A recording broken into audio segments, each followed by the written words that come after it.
خلينا نتفق بسرعة إن القصة دي للكبار فقط، وبلاش الناس اللي قلبها ضعيف. الراجل اللي في الصورة قدامك ده اسمه إدوارد سيدور جين، واحد من أشهر السفاحين على مستوى العالم. قتل ناس كتير على مدار حياته، وعمل فيهم حاجات بشعة جدا بعد موتهم. اللي بيعرف الحاجات دي مش بيقدر ينساها أبدا، وده لأنها بتعلم في الذاكرة من هول الجرائم بتاعته.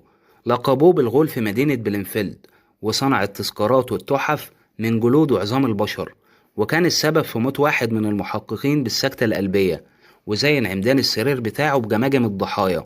وتربى على نظرية غريبة اسمها الفجول الفطري للعالم.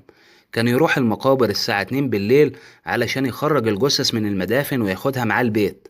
خطف ناس كتير في المزرعة عنده، وهناك قتلها وأنبس سلخها وأكل من لحوم الضحايا.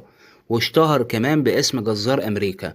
عملوا على قصة حياته أكتر من 8 أفلام رعب، واستمر في عالم الجريمة أكتر من 22 سنة. وأخيرا لما الشرطة قدرت تحدد هويته وقبضت عليه وتحول للمحاكمة، كل القضاء أثبتوا إن هو مدان من الدرجة الأولى في جرائم القتل، ومع ذلك أخذ براءة وكمل